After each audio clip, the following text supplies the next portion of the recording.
All right. Welcome back to Boss Uncaged podcast.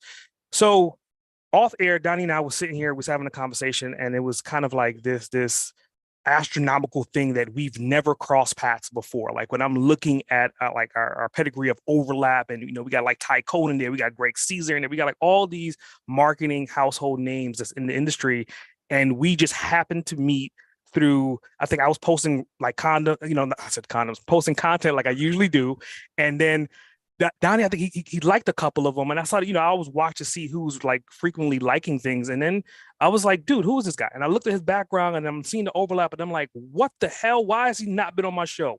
So it only makes sense that he's on the show today, and I like to give whoever I'm interviewing a particular nickname. And so this badass boss, his nickname is going to be the copywriting boss, actually. So Donnie, the floor is yours. Tell our audience a little bit more about you, and what would you like to talk about today? Well, I want to talk about how we can sell these condoms uncaged. It is so funny. It's so funny. I actually had condoms for my first book. It's somewhere in here. It was actually like I made red condoms to match the book. So we're definitely on the same page, literally. Did you sell them? Yeah. I mean, it was my first book. I mean, I still got like maybe about 100 condoms left over from like the marketing strategy. But every once in a while, when I give one of my new books, I'll throw the condom in there and catch somebody off guard when they open it. That's hilarious. Yeah. Okay, so the question was, what was the question? Who are you, and what do you want to talk about? Okay, yeah. I'm the copywriting boss. Fascinatingly, speaking of products, this is about six years ago now. I had a product called Email Copy Boss with a partner. So the nickname that you picked is pretty similar to that. Yeah, I'm a husband, a father, a Chicagoan, and a copywriter. And so I guess today we're going to talk about what it's like to be a copywriter, how to persuade your clients or your prospects to become your clients and influence people through your words, and some variations on that theme, I suppose. So, I mean, let's just get the elephant out of the room, and let's start with like the stereotypical things. I mean, obviously, like if you someone looks at your LinkedIn page, there's a line of copy in there that says, "Hey, you've generated $125 million for your clients in the last 3 years." So let's start with that astronomical number and talk about like how the hell did you even get to that point? Like, what style of clients are you really dealing with? Are they high ticket, low ticket? Like 125 million, that's not a drop in the bucket. So let's talk about a lot of money. Well, it's worth saying, probably I've been doing this since 2007. So I didn't make it. I mean, I guess 125, I don't even remember what I said on the thing. $125 million is a lot. So I work these days, I'm primarily working with people in the financial industry, doing various things with financial. And so there's some very high ticket products and services in there. And then I have some clients who have huge email lists. So it's less difficult to make $1 million or $10 million when you've got a huge email list and a long history of providing great service. So in some ways I've cheated, but so yeah, that's primarily it. Working with financial people mostly. I work with some coaches. I've done a lot over the past 16 years now. I've worked with probably a dozen, maybe more than a dozen different niches. I like to say from dating to debt relief. My first high paying client was actually in the dating niche, which is interesting because I had like two girlfriends in my life. I married the second one, and we dated for 4 months before we got married. I had to snatch her off the market. So I'm not an expert in dating, but we had to figure out how to sell this product. Speed dating. Actually, it was one of the earlier speed dating services. So that was fun. But I've done all kinds of stuff since then. So, I mean, there's a lot to unpack with that. I mean, I think the first thing I want to talk about is obviously your core niche of making money for finance. And earlier in your career, you were a financial copywriter, right? So, I mean, that was a particular sub niche of copywriting. So I want to talk about like, how the hell did you become a financial copywriter? Is that something that, I mean, you didn't go to school for that. So I want you to kind of talk, how did you get into that niche? Did you have a financial background? Like, what was the torch to make that happen? I have a financial struggle background. No, interestingly, I didn't set out to do that. When I first began learning what copywriting was, it didn't take long before I heard most of the the people making the most money in copywriting that I could find, many of them were in financial. And I thought, I don't understand how the stock market works. It's too complex for me. And plus there's so many rules about what you could say and what you can't say. So it's like, I don't really want to do that. But it didn't take long before getting into this career, working with different clients and discovering the different things that you could do. And a financial client kind of came out of nowhere. And when I started to work with this company, I was like, oh, it's not as scary as I thought it was going to be. And then a second financial client came and I said, maybe this is what's supposed to happen. I'm going to stop fighting what's happening. And in fact, if I lean in, let's see what we can do with this. And it just went from there. So I don't really have a background. It just providentially happened that way, I guess. I think it's definitely an interesting thing. I mean, another thing that you had posted on LinkedIn, and it was like this little section that I read, and it was just like the way you phrased the words, and you had said it was a human attention algorithm. So I want you to kind of talk about it, because I mean, obviously as a copywriter, I know those were choice words, right? They were highly selected words, but I would think, and in that entire paragraph, like you're really identifying something. So I want you to kind of break that down for the listener. Sure. Well, there's maybe three components here. The first component to that choice of words is probably based on the environment that we're in right now. There's so much excitement, enthusiasm, and even fear about artificial intelligence, right? How it's changing business, particularly my industry. I think there's few industries where there's more potential for disruption. Maybe a few places, but this is one of the industries where there's a lot of potential for disruption, and a lot of people. I got phone calls, Donnie, my clients are going to fire me. They don't need me anymore. So I was like, calm down. Let's think this through. So I wanted to kind of tap into that. There's a computer algorithm. Actually, there's tons of algorithms, right? Netflix has an algorithm. But in terms of what ChatGPT and these other generative AI programs are using, we think about it, or we may categorize it as an algorithm. My thinking is this: that can come up with words, it can come up with sentences, it can come up with paragraphs, and it can be very helpful, but you still have to understand how the human mind works if you want to persuade people.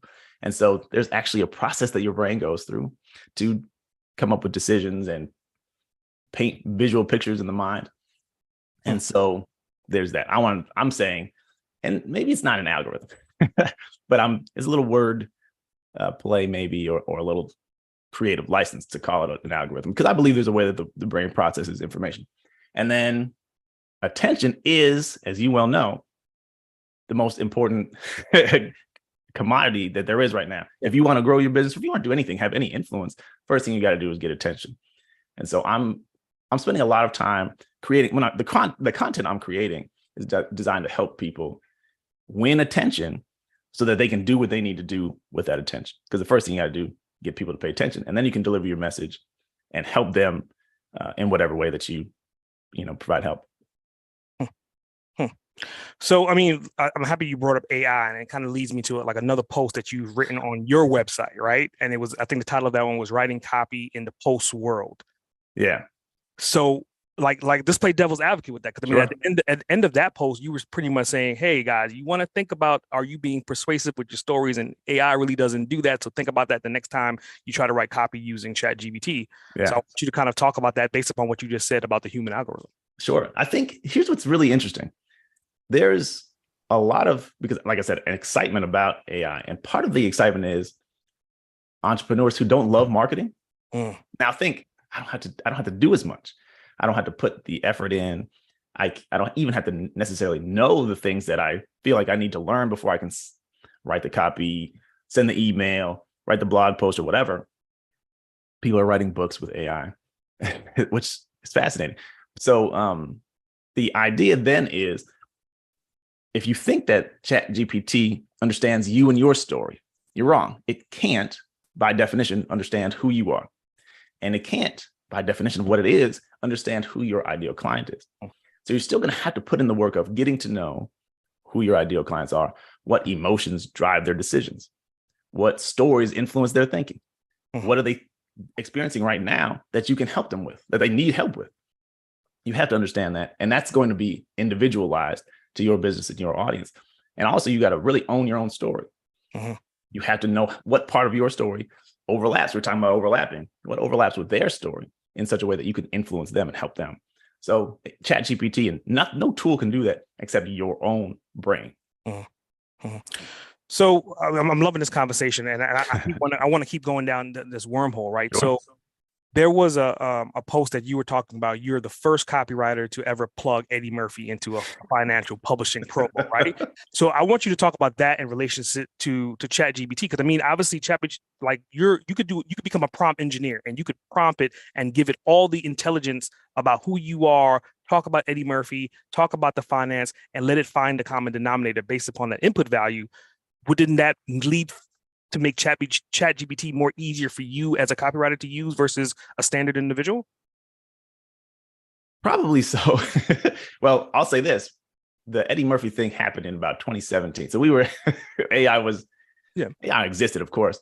But even 2 years ago, the AI tools, I remember I did a video and I said, I don't know if you remember, what's currently known as Jasper was called Jarvis a couple years ago. And I said, Jarvis rhymes with garbage for a reason, because you're not going to get the output that you want from that tool. It's much better now. And it was probably never garbage. I was trying to be inflammatory. But so back then we weren't really using AI, but in these days, you're right. You could add as context and as to kind of train the tool. I love Eddie Murphy. Find out everything you can know about Eddie Murphy and what's cool. But how do you overlap that with a financial promotion? Talking about how you can make money. We're actually talking about trading options. It's complicated. And where's the overlap? ChatGPT will find something, and you'll probably be impressed by it. The thing is, I love Eddie Murphy. I feel like we're related. He's my best friend in my mind. So I can infuse some of that into, I watch all his movies, even Pluto Nash. I'm kind of a fan, right? So you can put all that in. So ChatGPT can certainly help, right? If you want to, and if you think about it like that, I love Eddie Murphy, and I feel like I want to put Eddie Murphy into this promotion. Mm-hmm. ChatGPT won't suggest that for you, though. So it's a great tool to help you. You still have to bring the ideas to it in order for it to give you anything back, though. Yeah. So, obviously, with you writing, and you fall into the creative writing space, right? I want you to kind of like time travel back, right, as a kid growing up. And so, I've done my due diligence, and like your mom, she did, I think, ASL, right? So she did American Sign Language. Do you think did a lot of research? Oh yeah, I was in the zone, bro. In the zone. So I want you to talk about like that language, because again, like your mom, as far as talking that language with her hands, is essentially telling stories. Do you think that influenced you to become who you are as a copywriter today? The question I've never considered before. Let me tell you something that's absolutely fascinating on this topic. When people ask, what's the background that maybe influenced where you ended up? Mm-hmm. And I think, growing up, of course, I lived with my mother, but we spent a lot of time at my grandmother's house. Mm-hmm. And my grandmother had 25,000 books in her house. Wow. A wall, floor to ceiling books, the whole width of the wall. And I used to spend all my time over there, just reading, exploring, seeing what's going on. She had a room upstairs that used to be a bedroom, turned into a library.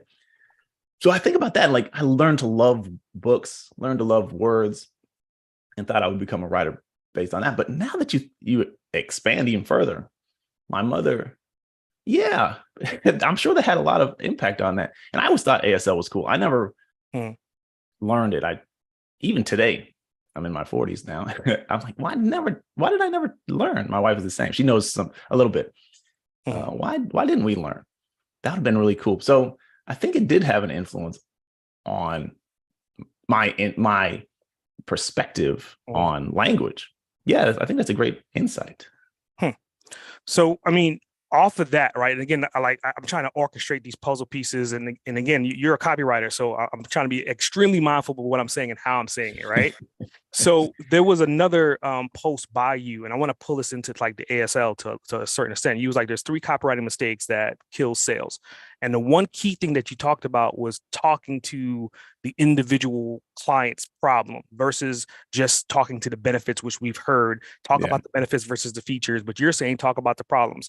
And I want you to kind of talk about that in comparison to like your mom was literally physically talking to individuals about what their problems are through that medium, right? If she didn't know that, she wouldn't be able to even comprehend or even to relate that conversation. Yeah. So I want you to, collaborate both those things and talk about that post a little bit. That's really interesting. This is so cool. My mother grew up in a very small town in North Dakota. Very small town. There's probably less than 2,000 people in this town, but they had nearby a school for disabled people, right? So she had to learn ASL. She didn't have to, but interacting with that school, she learned ASL, and she did a lot of studying on how that works. So that's really an interesting. I would have to think about that. That it maybe has influenced how I think. I'm having a like, what do you call it, a brain explosion. yeah. I mean, and I love it because I know that you're processing it, so you're really thinking about it. So like, just take a small part of that, right? I mean, part of what you said was most people talk to like the features, and again, marketers know we need to talk to the benefits, and then great marketers and copywriters know you need to talk to the benefits by solving the problems. Yeah. So I want you to kind of talk about like how did you get to that philosophy? And obviously, how did that philosophy allow you to make $125 million for your clients? Yeah. That's really interesting. I think whatever I picked up or caught from my mother is probably underlying all of this thinking. I don't know that because again, you asking this question is the first time I'm even considering that it had an impact. But I'm sure it has. As I look at, like I said, I've been doing this since 2007. So looking at how communication happens and how persuasion happens, people don't care about products. People don't care about. They really don't even necessarily care about benefits until you show them how it's relevant to them. So in terms of speaking to somebody about their problems, ASL or what have you, you have to reach people where they are. You have to speak them in their language, in a language that's relevant to them and matters to them. And then you can begin to show them how your benefits help them and how the features create those benefits and how you're the person who they can trust. So, but that trust comes back to you understanding them, you being able to speak their language. That's really interesting. That's really interesting. Well, I think the other thing too, you brought up your grandmother and her phenomenal library. So now that I'm thinking, like in your LinkedIn profile, you had said like part of under your education was the library. Yeah. So were you considering your grandmother's like storage of books, her library, or were you talking about the actual physical library? I want you to kind of talk about that a little bit. I've been obsessed with libraries since then. Every library I see I'm on the way to the doctor's office and I say, ooh, maybe I should stop at this library and see. It became part of who I am. And it also, as I was beginning to learn what copywriting was, I was actually an assistant manager at Kmart. You remember Kmart? Oh yeah. Not the best place to work, but at that time I was working. I was an assistant manager. I was working 60, 70, 80 hours a week. And that was what was required, or we'd be physically threatened. My district manager used to say he would stab me in the neck with a pencil. And first of all, it wouldn't work. It went down the way he thought, but he used to say it all the time. And I said, I got to figure out something else. So I discovered copywriting, and there was a library literally across the parking lot from the Kmart I worked at. And I used to, at lunchtime, skip lunch and go over there and read Bob Bly, right? And go over there and try and learn my craft. And so that's been the obsession with libraries. I also, like, even if I think back, summer vacation in high school, I used to walk to the library. I used to walk to the college library and just be there all day instead of hanging out with my friends or playing Sega Genesis. PlayStation wasn't out yet. Playing the Sega Genesis. I said, I want to be at the library. So that's like my whole life been an important fixture there. But especially as I began to learn what copywriting was, like I said, I would work a 12-hour shift and skip lunch so I could go to the library. So that's what I was thinking about. But again, as you point out, yeah, that's been through my whole life. As I think about some of my earliest memories are hanging out in the hallway where that wall was with my grandma's books. Very cool. Very cool. So I think earlier on you had, I was talking about there's so many different levels to unpack, and we went down one tree. So I'm kind of back it up and go down another branch, right? So you brought up your wife, and you also said like you're in your 40s. You guys, I think you just celebrated your 21st or 22nd anniversary this year. Yeah. So you've been with Adina for like at least half your year, roughly. So I want you to kind of talk about like the chemistry, how that has supported you to become who you are, because obviously behind every level of success, there's always a support team. Yeah, I mean that's a spectacular question, and she's the driving. She's my whole life, right? Well, you know what? She's most of it. She's like 80% of my life. There's also the kids, I suppose. We should recognize them. But yeah, I went to college, and I met her maybe like on my second day in college. It's probably my first day as I think about it, and it was weird. She thought I was strange, and I was. I was 19, right? I was 18 actually, and she was a third year student, and it was crazy because it was like you and I, we had common friends, and then we started to spend time together and fell in love very quickly. And I was like, I know I'm gonna marry her. I might as well marry her. So I was 19 when we got married. She was 20, and that was the beginning of something beautiful. So anyway, I actually dropped out of college and just started doing this retail thing because I got to make some money for the family. Yeah, and that's how I got. If you fast forward a little, it got up to, I worked at Starbucks and I worked at factories and I did all kinds of stuff. And then I got to Kmart, and my wife is supporting me working 80 hours a week. She has her degree, but our plan was kind of to do the traditional thing. She would mostly be the caretaker of the children, and we actually have 4 special needs children. So that was especially important for us. She wanted to be there with them. I wanted her to be as present as possible. And when I started learning copywriting, there was only 3 kids, but it's all special needs. We knew all of them were on the autism spectrum, and she just always supported my dream. So I'd work 80 hours, up to 80 hours, and come home and do copywriting. And she would make sure I had everything that I needed. At some point, it began to be a struggle for her. You're not paying attention to me. You're not giving your energy to me. And so for a while, she was unhappy. She did, support it, but emotionally, it was taking a toll on her.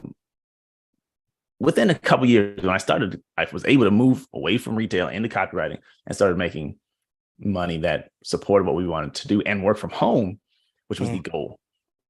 Then it makes a lot more sense. So even now, there's kids over there somewhere, and she's she's making sure we can have this conversation. She's very supportive. She's always encouraging. She's super intelligent. She used to be my proofreader. Like can't be sending out stuff that looks full of errors. And I would have, when you go back and you change a sentence and you forget to change a previous sentence so it all connects. So she used to catch those errors for me. And she's been incredible, and now, if I'm not working, she's like, why aren't you working? Or if I'm on a phone, she's like, are you getting paid for this? So she's making sure I'm on my P's and Q's. I think it's definitely fascinating. So, I mean, obviously she's a pillar in what you do and how you do it. And I think there was a Facebook post that you were talking about, hey, if you don't succeed, you should do it the way your wife said it in the first place. So I want you to kind of like talk about that for an example. I want you to kind of take it like the last 20 years, right? You guys have been married for a little bit over that. But I want you to think about like what you just said. There were some mistakes that you made, but if your wife could answer this question for you and she can go back and change one thing to make everything happen a lot faster, when would she go back to, and what would she smack you in the back of the head to tell you to do next? This is absolutely a fascinating and great question, because she suggested I do something with writing probably 4 years before I started doing it. And I was like, yeah, but I don't know how to do that. And so I kind of dismissed it as fantasy. And so she would have gone back to maybe 2003. Sorry, there's a loud motorcycle right outside my office.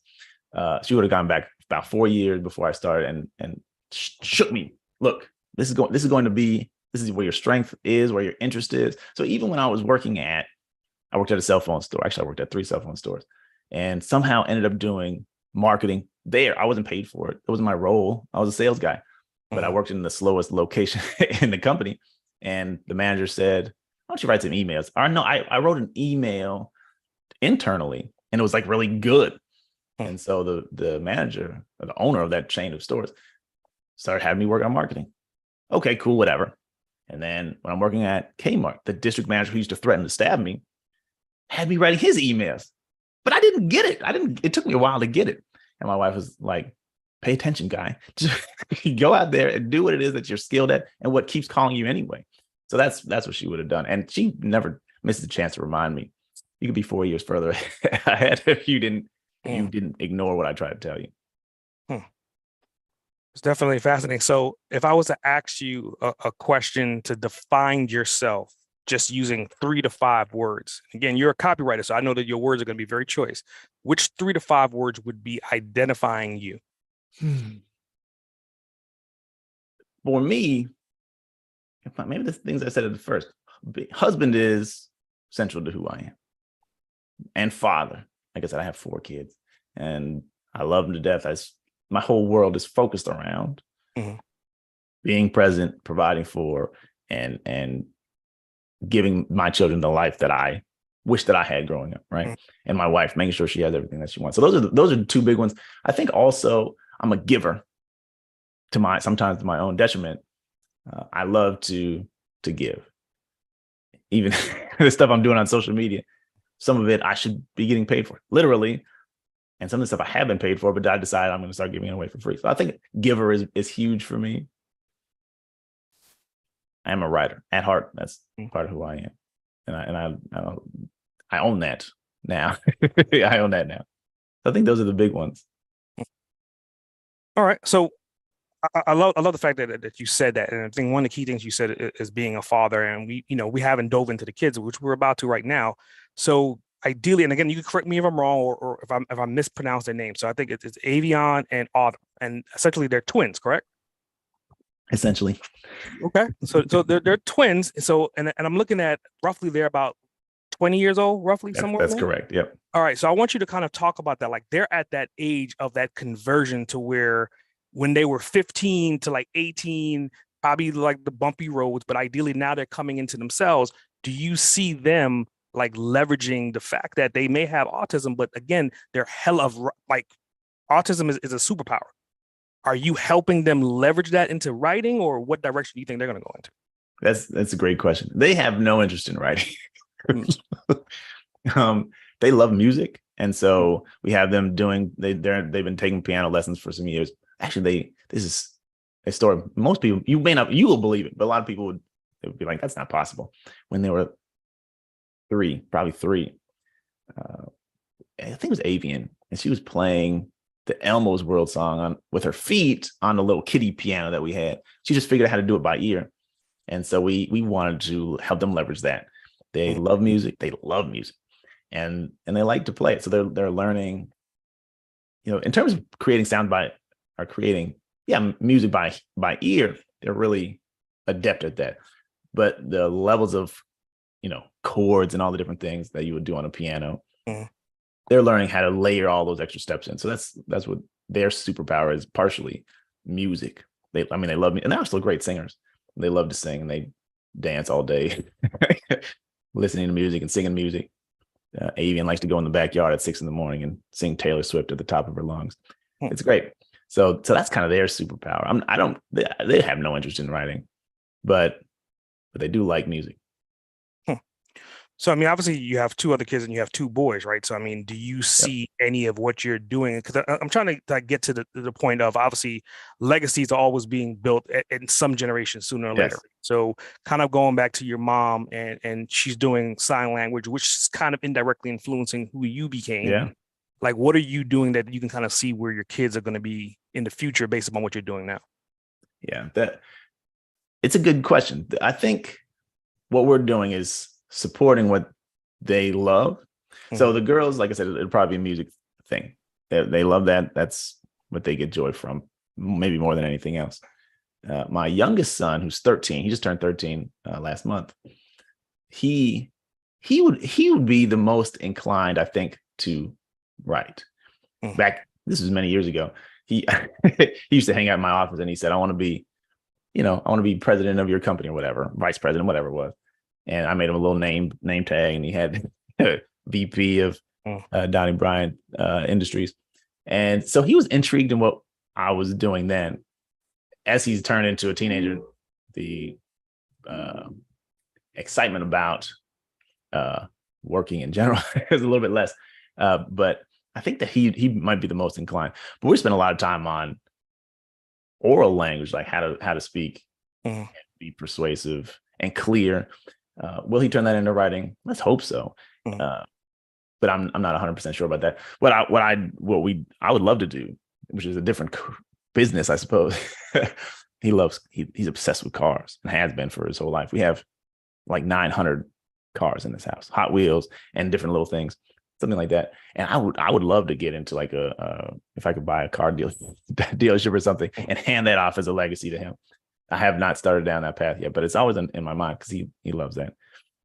Yeah. My 16-year-old, we're figuring him out still. So, I mean, was it your younger son or your older son was the one that I think was a post about flying is fun, and I think you guys were in a helicopter, and he had this abundance look in his face. Was it the kid with the car or the older one? Yeah, that's the kid with the cars. Yeah. Okay. So, I mean, obviously with that, I mean, there's risk taking with that, right? Which is kind of like, and it seems like he was completely happy, completely being. So, is that something that you like encourage with your kids as far as like taking risks? Because I mean, obviously, as an entrepreneur, taking risks is something that we grow accustomed to and we're less fearful of than the standard person. Yeah, absolutely. And I think he's the one mostly. Everyone is risk averse by nature, I think. Well, at least to some extent. I try to encourage him though. Like he's nervous around girls, but with everything else, take chances. You're gonna be okay. And I try to encourage that, and as often as possible, push him into exploring that side of him, because he'll learn. Like hopefully he'll learn sooner than I did that you're gonna live through anything that you go through. It's not gonna kill you. It's not gonna and your life is not gonna, and none of those things. In fact, you'll grow. And he's like I said, he's 13, so he believes me sometimes. He likes Ice Cube. If I could get Ice Cube to tell him something, he would do it. That's crazy. But we're working on that. Yeah, for sure. That's crazy. So obviously you have a love for books. You actually written a few books as well, and you collaborated on a book. So like usually this is when I'll ask the question about what books would you like to recommend. But since you have 3 books, I want to kind of just talk about them. So I mean, I think the latest and greatest is How to Write to Sell. So I want you to kind of talk about the premise and who's that book ideally for? Who's the ideal avatar? Yeah, that's a great question as well. It's fascinating. I was just telling my guy who's a published author, I have written books. People say all the time, you should write a book. I did. I just haven't promoted them well. The How to Write to Sell is primarily for entrepreneurs, small business owners who maybe feel like they're not great writers and they didn't get into their business to become marketers, but they need clients, they need customers, they need to sell their stuff. So it's designed to help those individuals, and we all know a lot of them, help them to frame their thinking. There's a lot of context in there and some exercises and actually some questions that when you answer these questions, it will help you write copy for your website, for your emails, for your social posts, etc. Because I think, going back to what we said before, a lot of, even when you say, I don't want to be a copywriter, but I better learn something. And you go and learn you read a few blog posts, maybe you can pick up a few books, and they'll tell you, don't talk about features, talk about benefits. That doesn't really help most entrepreneurs, right? So our perspective, me and Conrad Dees, who's the co-author, we wanted to approach from that first thing that we talked about at first, which is understand who your client is. And the copy, it tells you what to write. You don't have to figure it out. You just speak to the pain points, speak to the frustrations, you speak to where they're currently at and where they want to be. And then you work backwards to your product, because you have to speak to them about the things that they're interested in. They're not yet interested in your whatever it is, whatever you're trying to sell. They'll only be interested when you say, hey, you can't get any clients. So what are you going to do about it? Right? That's why the book speaks to a problem too. I think the subtitle of that book is, even if you don't love to write, something like that. Or even if you think you're not a great writer. I wish I knew the subtitle of my book, but that's the idea, because most people are not writers. At least they don't. They were traumatized in high school, writing these papers about topics that they didn't like, Scarlet Letter and all these things. And they don't want to do that anymore. And so we wanted to make it easier. When you begin to think about it this way, it makes it easier. And you don't have to love writing. You don't have to feel like you're a professional writer to write good copy. If you speak directly to the emotional state of the clients that you want to reach. So I think just the definition of that book is a good segue for I think one of your older books, which was How to Beat a Goliath. Because I mean, obviously, what you're talking about in one book is writing copy per se, but now you're in the other book, you're talking about like how to like obviously people are getting paid premiums for the large corporations. How do you sneak in under the radar and potentially get their clients? I want you to talk about that in that second book. Yeah, I mean, that book it's exactly that, right? People worry about the big businesses, but the subtitle of that book is, or maybe the extended title, it's How to Beat Goliath, even if you can't kill him outright. It's a very long title, but you can't beat Walmart. If Walmart loses, it's going to be to itself or to Amazon. It's not going to be because of you or me, and that's fine. I don't have to be Walmart. I need to carve out a segment of the market for myself and determine, to the same point, determine what it is that the specific needs that they have, the specific fears and frustrations that they have, the pains and the problems that they have, the dreams and desires that they have. And when I figured out that, Walmart just talks to everybody. I sell everything. You have a horrible experience in the store, but you can get anything you want here, and it's going to probably be cheaper.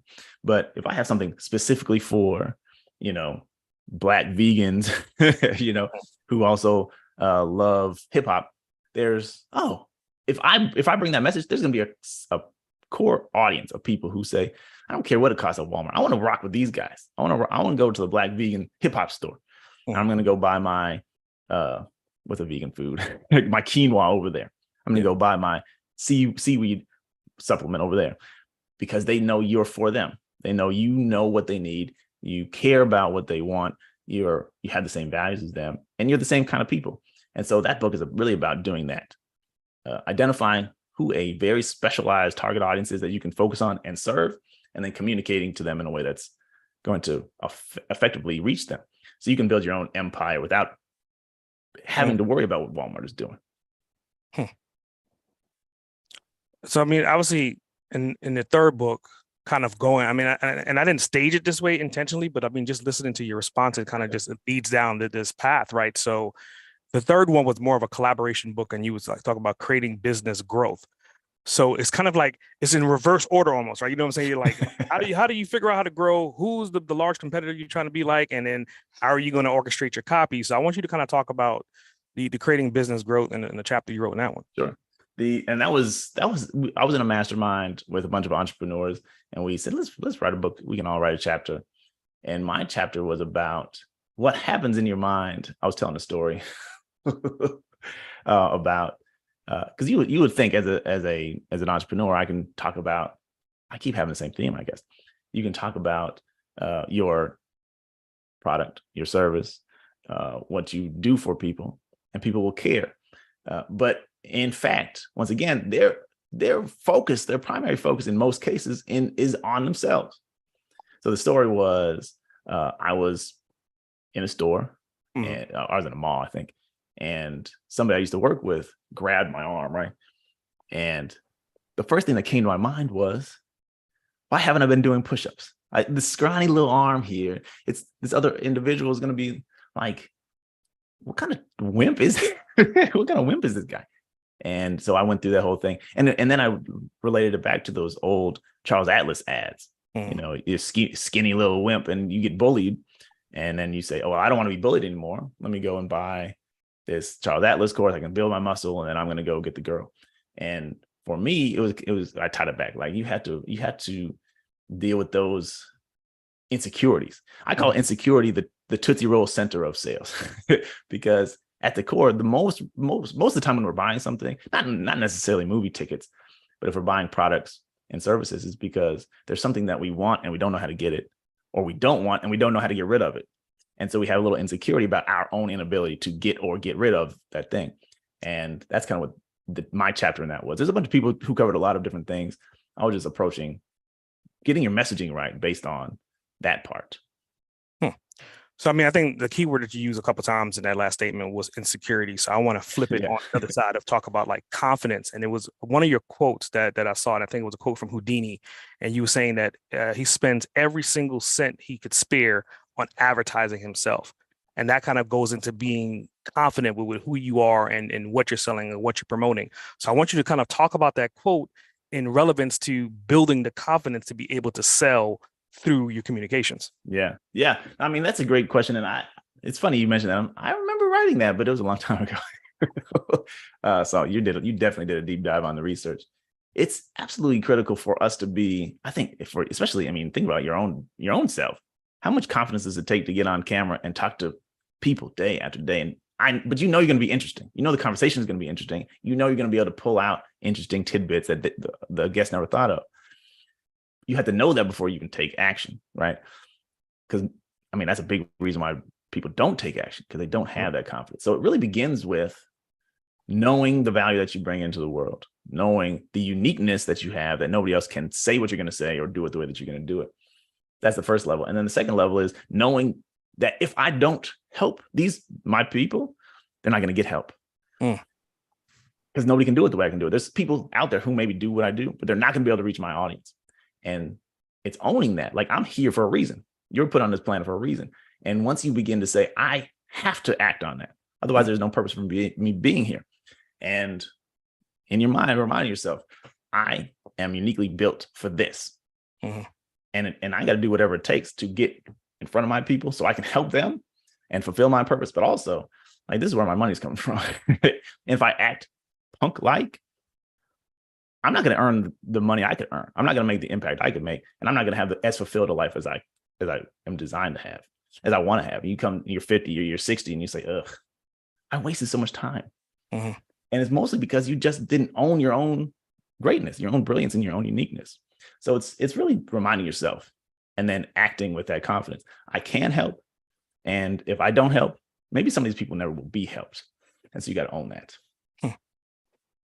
I'm thinking like just kind of playing off that keyword of help. And I mean, that's one of the premises of this podcast. So listeners listening, they're listening to you and you're talking about copywriting. You're talking about the influence that it has. So I want you to talk about the influence for someone that's hearing you right now and they want to get into copywriting or they want to get into marketing. But again, there's the haze. So I want you to kind of steer them in the right direction and give them an opportunity to learn from you and then grow and prosper. Sure. So you want me to just talk about that, right? The main thing that you have to realize is we're all in the marketing business. Mm. Well, unless you feel like, but even if you want to be an employee someplace, you got to go and get a job. You got to promote yourself. So I think the first important thing is first of all, realize and just come to grips with the fact you're going to be selling and marketing something. You're going to market yourself as a good employee candidate, or you're going to market your business. You're going to try and market your service. You just have to own that. Once you say, okay, this is the game we're in, that's the first step. The second thing is, and I think it just comes right back to what we were saying before, I always start with the need that's in the market. And I think that help is I mean, you wanting to help people, it's selfless and it's selfish at the same time. Because I'm going to get what I want by selling the help that I can bring. So there's some people who will do volunteer work, and we all help people that we don't get paid for, our family members and our friends and et cetera. And there's nothing wrong with that. But your business only exists because there's a need in the market that has to be filled. No matter what you sell, even if you're selling movies, like we were talking about before, if you're selling movies, people are bored. Okay, they can watch a movie. People need some excitement, some inspiration, something to spend their time doing. And so it's a movie. So helping people and deciding I'm going to sell my ability to fill that need and to help people. It's selfless because it helps other people, but it's not really selfless because there's some of yourself in it. You're going to benefit from it. And again, so you see the need, you see your unique ability to meet that need, and then you just confidently put it out there in whatever places you feel like you're going to reach the people you can help. Social media, everybody on social media. So if you're on Instagram, or if you're on TikTok or whatever you're doing, that's cool. If you're doing podcasts, YouTube channels, all these things. Again, going back to the confidence that I need to help these people, but I have to communicate in a way that appeals to them, gets that attention, like we talked about at the top. You have to win their attention first. And how do you win attention? By talking to them something that they're already like they're going to be curious about. So it's either a pain point that they have, and I'm tired, or it's a trending news topic that they're thinking about. As we're recording this, I don't know when it'll air, but this Birmingham riverboat fight thing, everybody's talking about that. So I mean, you can newsjack that. And then so those things, fear frustration that they have. Like if you say, doesn't it suck when your car breaks down in the middle of winter? I mean, for a certain audience, like that keeps happening to me. Yeah. I have this product that will keep your car from breaking down in the winter. Okay. So finding that need and then putting it out there. Like I said, a lot of times that starts with negativity because they have pain, they have problems, they have frustrations, or they have dreams that they want that they're struggling to get. So just again, confidently putting out, you got to work on the words. That's a process. And everybody's language is different because you're talking to different people about different things. But again, it starts with the confidence of knowing they have a problem that I can help with. And then having the confidence to say, I'm going to put out some messages to see what gets your attention, and then paying attention to what works and what doesn't work, iterating on the things that work and trying different things to see, what will work better. I hope that answers the question. I went in a weird meandering way. No, and again, like I'm an avid listener, so I'm listening to like the keywords that you're using. So let me like talk about like that and ask you another question. So one of the key things that you said was help repeatedly, and then you brought up the movies. And if I remember correctly, you wrote an article about marketing wisdom, right? And hidden in Christmas movies, right? You talk about the Christmas story, and I think number 4 of that article was it's more blessed to give than to receive, which is kind of what you just said. So I want you to kind of like talk about the other items. I only brought up number 4, but like number 1, number 2, and number 3 of that article, if you can remember. I'm going to try to remember. One of the points was that formulas that work, lean into that, because we've all seen the movie that's based on It's a Wonderful Life, right? That formula works, and Hallmark will make that movie every year, twice sometimes. Yeah. And people will watch it every year because that's a formula that works. So the same thing is absolutely true in copywriting and in marketing. If you see people, you got a short squeeze page, enter your email here and get my free PDF, and then your PDF is followed by an autoresponder, that works. And if it works, lean into it. Don't try to fight against what works, a formula that works. So that's one of the things. So that was if it ain't broken. I think if it ain't broke. Don't bother. Yeah. Don't mess with it. Shoot. I'm trying to remember what else I said in the article. I think another one was envision the alternate or alternatives. Yeah. So that's kind of similar to that Wonderful Life thing.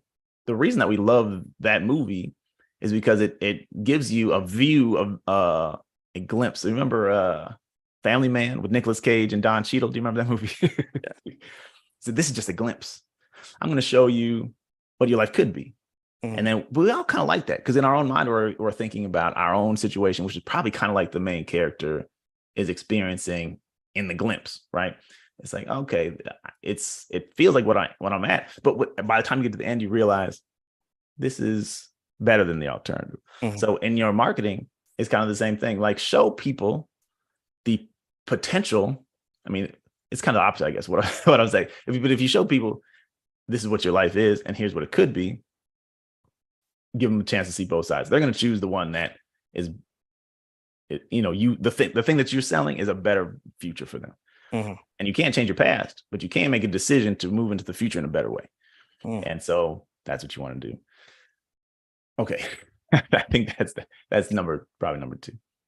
Yeah. So, I mean, let's just take a segue from that. I mean, you're saying to give them opportunity to show them, like, obviously they know the way their life is versus where their life could be. And I kind of want to like flip that back on you for a certain conversation, right? Right? So I had somebody on this show before that was multiracial, right? And he was like half African-American and half Asian. His last name was Asian. So he used to play into that, to strategize, to get in front of different people using the Asian last name, not knowing that when he walks in there, it's African-American. So that's a shock. Definitely a shock. But again, it's the right person, right? So I want you to talk about like, how have you leveraged the fact that you have a dual race situation? Yeah. So I have. Now, I wouldn't say that I've leveraged it. I think that this is an embarrassing confession, but I think I overemphasize. Okay, so biracial. I'm my father is Black, my mother is Caucasian, and I have, because I grew up in North Dakota also. My mother grew up in this tiny town in North Dakota. My father was in the Air Force, and he retired in a slightly less tiny town in North Dakota. And I was the only Black kid in my class from kindergarten all the way through high school. No, I'm lying. In middle school, in 7th grade and 8th grade, there was 2 twin girls there who were, I think they were also biracial. So they were even lighter skinned than me. I said skinned, lighter skinned than me. But so I was always minority, and it felt very it was very real to me. I always felt like I had to prove myself. I had to I'm as smart as you are. I'm as moral as you are. I'm the way that Will Smith acts on Fresh Prince, that's not how all Black people act. Right? Because I felt like they were laughing at him, and because he's a goofy African American. So that was heavy on me. And so when I moved to Chicago, and there's diversity here, there's Black people there, but there's everybody here. And so I think I've probably compensated on the I'm Black and that's it. So I think that's what's going on. But I'll take a little bit of a side road on that. For that reason, there's more Black copywriters than but that's because nobody knows. People used to tell me all the time, where have you been? I don't know any Black copywriters. When in fact, there's thousands. There's thousands. There's actually, it's growing really fast, especially in Africa. There's a Facebook group, the Nigerian Copywriting Group. I think it's called that. With, last I checked, 40,000 people. They're either established copywriters or they're learning copywriting. So anyway, there's a lot. So I started my own group, which the Nigerian Copywriting Group was a spinoff of my group. But I started so that we would have a place to be, a safe space. Black copywriters we can encourage each other. We can learn from each other. We can help each other and be Black without feeling less than or othered. And that was important. It's always been important to me. So I would say that I probably haven't leveraged it. There's, sometimes people think I'm Arabic. It's happened a lot, depending on how my hair is cut. And so I don't know, like I'm maybe, and I've gotten the Puerto Rican distinction as well. People oftentimes think I'm Puerto Rican, or they're not exactly sure what I am. So I wouldn't even know how to leverage it. I guess I don't pass, as Caucasian, I suppose, but it really hasn't been a leveraging of it, but it's very conscious for me that I guess I am different, and in many ways, different. My family treats, I have Black family members who treat me different, and I have white family members who treat me different. Right. So in my own family, it's like I guess I'm different. And so I guess that's influenced my way of thinking throughout. But I don't know, in terms of business or any kind of relationships, I don't know if I've ever leveraged the biracialness that I have. Well, but I think in a certain sense that you do. Like you have the ability to write in contextual on both spectrums, right? But and again, you weren't the only child. So like, is your sister Stephanie, does she fall into that category as well? That if you would ask her that question, would she be able to tell you how she's leveraging it? Or she's more like you, kind of like, I haven't had opportunity to leverage it yet? I think she's very similar to me, but her life is very, very different from mine. But I think, she has relationships across the spectrum. A lot of her best friends are still from the North Dakotan, and as you can imagine, North Dakota is primarily Caucasian people. So there's a lot, but she's been able to, have relationships across every racial category you can think of, or ethnic category you can think of. She's just, she's a likable person. So, so she's probably, I think she feels a lot like me. The environment we grew up in, it makes you feel like I'm Black enough to stand out as unique from the hundreds of other people in our schools. And people bring to you the stereotypes. They're in North Dakota, they don't know. They've never been exposed. It's not even their fault that they don't know. All they know is what they've been shown from the media. And And that's not always representative of what's real, especially in the 90s. We grew up in the 90s, or we were born in the 80s, right? But between the 80s and 90s, we had Bill Cosby. Now we have more diverse, and you can see that there's not a monolithic who Black people are. Like we're just like anybody else. We got everybody. So I think, she's been influenced the same way as I have. She might lean into, the biracialness a little bit more. She's probably a little more comfortable in her own skin than I am. Yeah, well, I think it leads you to rewrite the narrative, and hence why you're a copywriter. I mean, like that internal tension gives you an opportunity to reconstruct the vision of what people are perceiving an African to be, for sure. So, I mean, with that, like obviously there's people listening, and you have a hell of a story. Like, where do you want to send them to get in contact with you? I mean, obviously copywriting is something that's kind of forgotten, but at the same time, it's because people don't understand the value of it until they get into really trying to scale and grow their business. So where do they find you? Yeah. And I think also, it's not a fancy tech, tool. Facebook launches Threads and everybody's like, oh, this is a new thing. And copywriting doesn't really have a spokesperson like that where we can get everybody excited about it. You do discover at some point, how do I get people to convert? How do I get people to buy my stuff? So for me, my website is a good place to go. Donnie-Bryant.com. Donnie like McClurkin, Bryant like Kobe. It's a good place to go. I'm also hanging out a lot on LinkedIn these days, which is fortunately how you and I linked up. Yeah. Linked up on LinkedIn. Which is, again, is a small world. And I think that's a proof of concept in itself, right? I mean, you and I would not have this opportunity if I did not take the initiative to write content at scale on a regular basis for it to come across here. Yeah.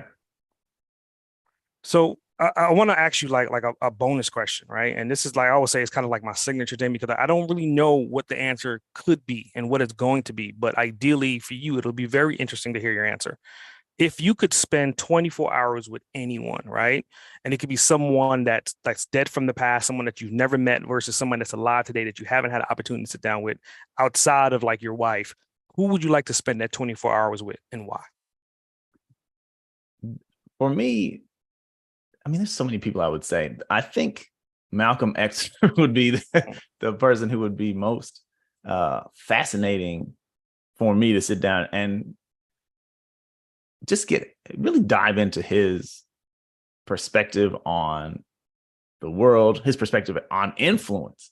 I mean, if you think about it, he's a very influential person, extremely.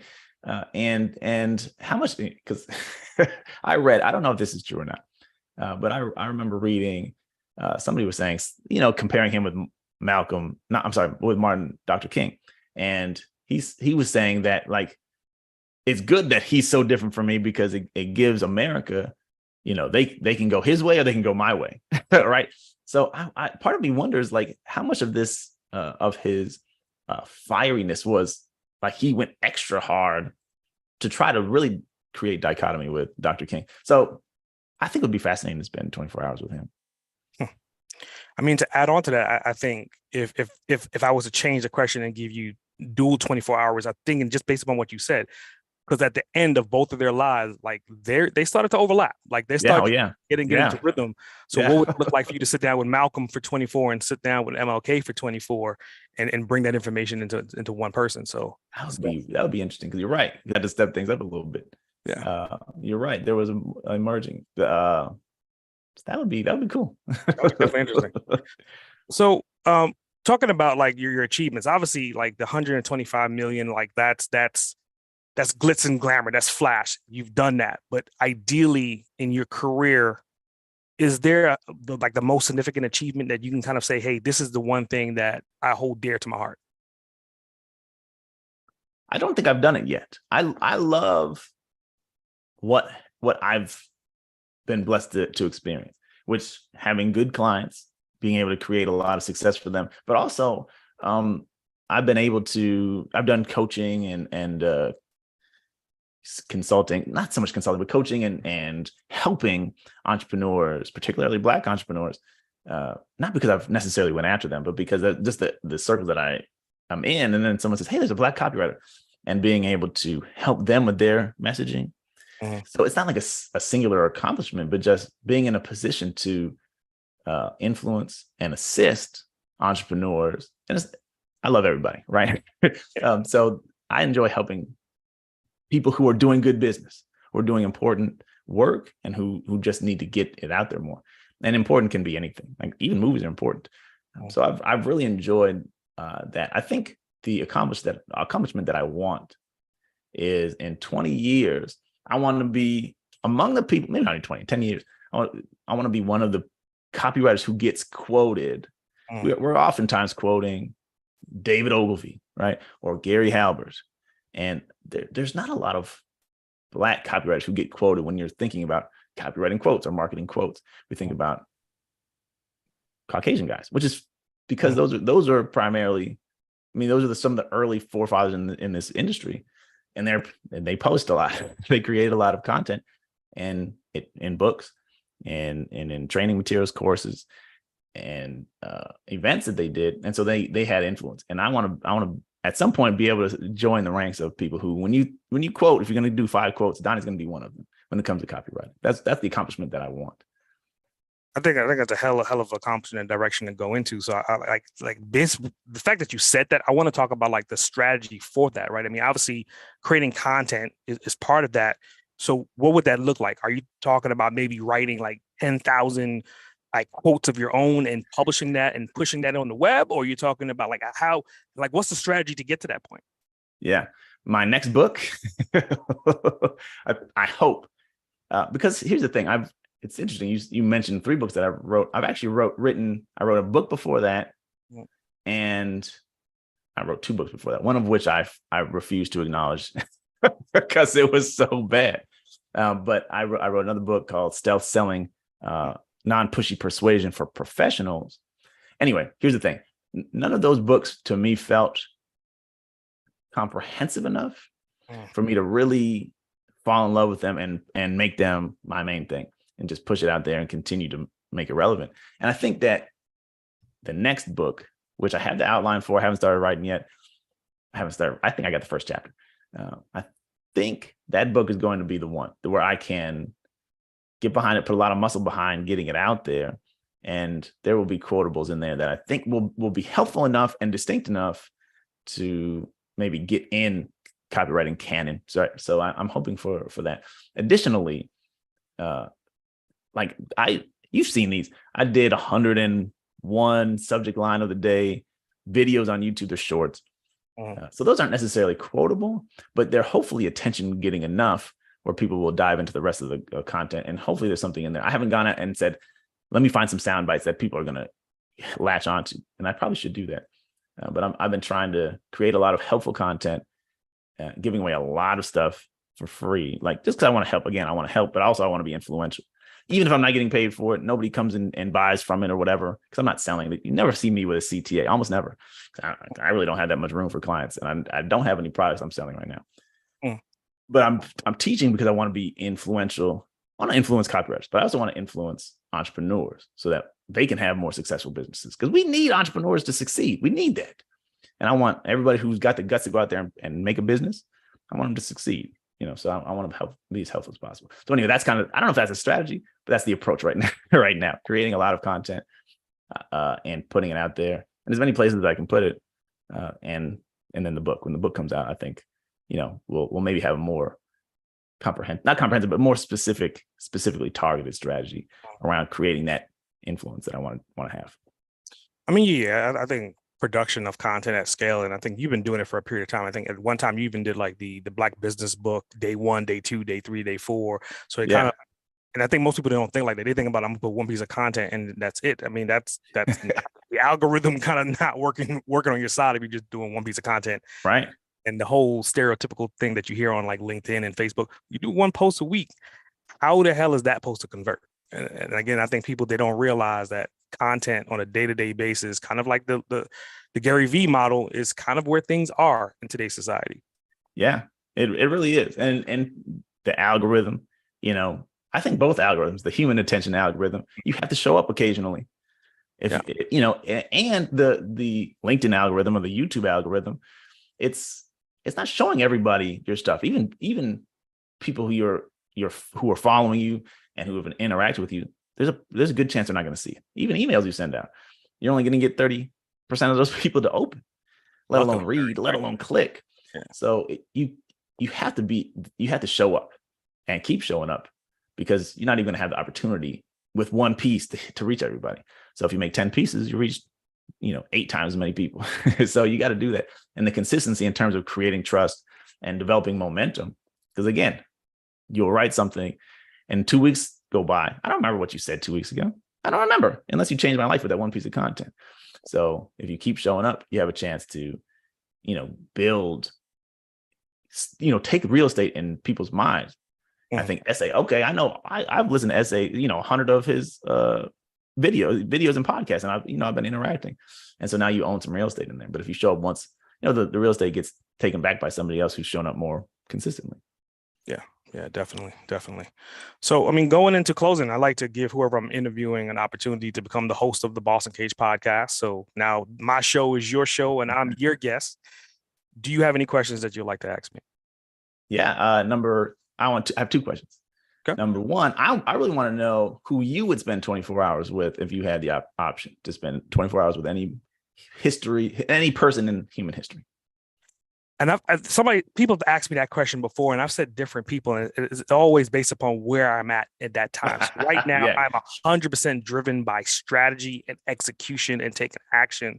So the person that I would like to sit down with right now would be Sun Tzu, the original Art of War. Yeah. Art of War. And it's for a particular reason. Because I think you could take his philosophies and you can convert those into business. It's not saying that you're going to cut off your competitor's head, but ideally, maybe understanding divide and conquer, not in a negative way. Like, how do you divide and conquer production, right? Like, that's the way I look at it. Like, hey, I need to take my production. I could be the one person doing it, or I could divide and conquer that amongst multiple other people to scale a lot faster. So taking his philosophies and converting it into digital, like, action, like, how do I apply it? I think that's who I would really want to sit down with for like at least a day or 2. Yeah, that'd be really dope. I read Art of War. I was probably 14 years old.